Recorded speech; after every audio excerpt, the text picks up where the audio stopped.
Hello all. आप देख रहे हैं आपके फेवरेट यूट्यूब चैनल। आज हम टाइम मैनेजमेंट बुक के खंड 2 भाग 5 का पढ़ेंगे। आज का हेडिंग है समय का सर्वश्रेष्ठ उपयोग का 5वीं सिद्धांत।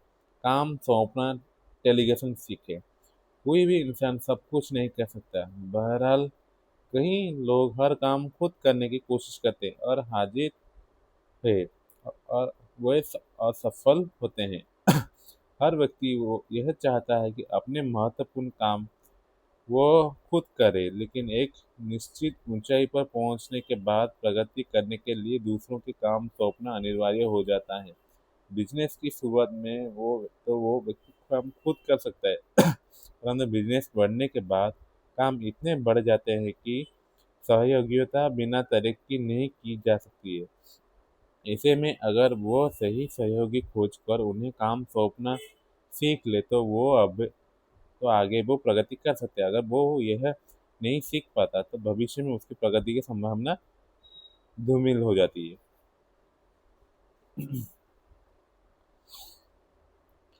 बहरहाल दूसरों को महत्वपूर्ण काम सौंपना आसान नहीं होता। दूसरों की योग्यता, बुद्धि, क्षमता और निष्ठा पर भरोसा करना आसान नहीं होता है, लेकिन बड़ा सफलता हासिल करने के लिए ऐसा अनिवार्य होता है। इसके बाद ही सच्ची प्रगति संभव है, क्योंकि अब आप अकेले नहीं हो।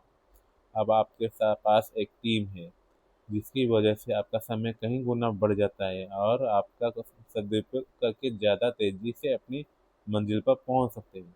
इसलिए समय का सर्वश्रेष्ठ उपयोग का 5वीं सिद्धांत, काम सौंपना सीखे। ज़्यादातर लोग अपने एक बड़ा समस्या यह है कि हर काम खुद करने की कोशिश करते हैं, दूसरों को काम नहीं सौंपना चाहते, क्योंकि उन्हें लगता है कि मैं इससे ज़्यादा अच्छी तरह कर सकता हूँ या मैं इससे दूसरे से ज़्यादा जल्दी कर सकता हूँ। इन्हें यह समझा नहीं जाता है कि बड़ी सफलता पाने के लिए उन्हें दूसरों से काम सौंपना ही होगा, चाहे यह उन्हें पसंद हो या ना हो। प्रगति की राह में एक ऐसा मोड़ आता है कि यहाँ जहाँ भविष्य में प्रगति करने के लिए दूसरों को काम सौंपना अनिवार्य हो जाता है। इस इसलिए बेहतर होगा कि आप काम सौंपने की कला सीख लें। काम सौंपने के लिए आपको सिर्फ इतना करना है कि आप किसी सही व्यक्ति को खोजकर उसे काम सौंप दें, यानी कि ऐसा व्यक्ति चुनें जिसमें उस काम को अच्छी तरह से करने की क्षमता और इच्छा हो। फिर उसे बता दें कि उसे क्या करना है, कैसे करना है और कब तक करना है। उसके बाद आप सौंप गए काम को उसके पूर्ण होने के तरीके खोजें, अपनी डायरी में लिखें। डेलीगेशन या काम सौंपने की तरीका इतना ही आसान है। सौंपे गए काम की प्रगति की निगरानी करनी अच्छी बात है, लेकिन यह भी ध्यान रखें कि ज़्यादा निगरानी की आपका समय बर्बाद होता है। सामने वाले का बुरा लग सकता है कि आप उसकी क्षमता योग्यता पर भरोसा नहीं कर रहे हैं।